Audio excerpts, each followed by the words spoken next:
Welcome back to the Venom Workshop. So something I'm going to teach you how to do today real quick is how to operate the dash on the X22GT 250.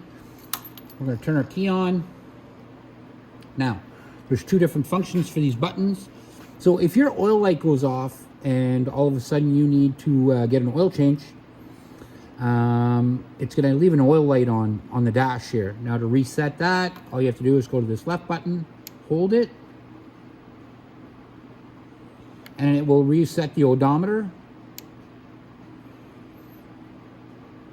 And when it right now it's on kilometers, but it's already reset the odometer. Now, to change the time, all you have to do is go to here, hold the right button.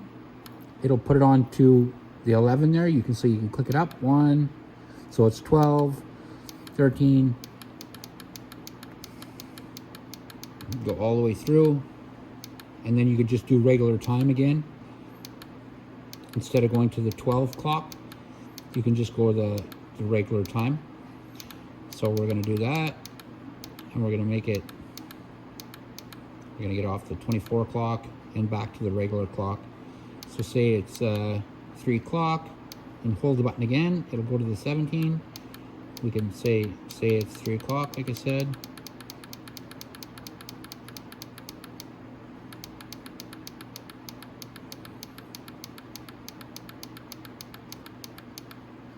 It's 3:01. Then I'm going to hold it again,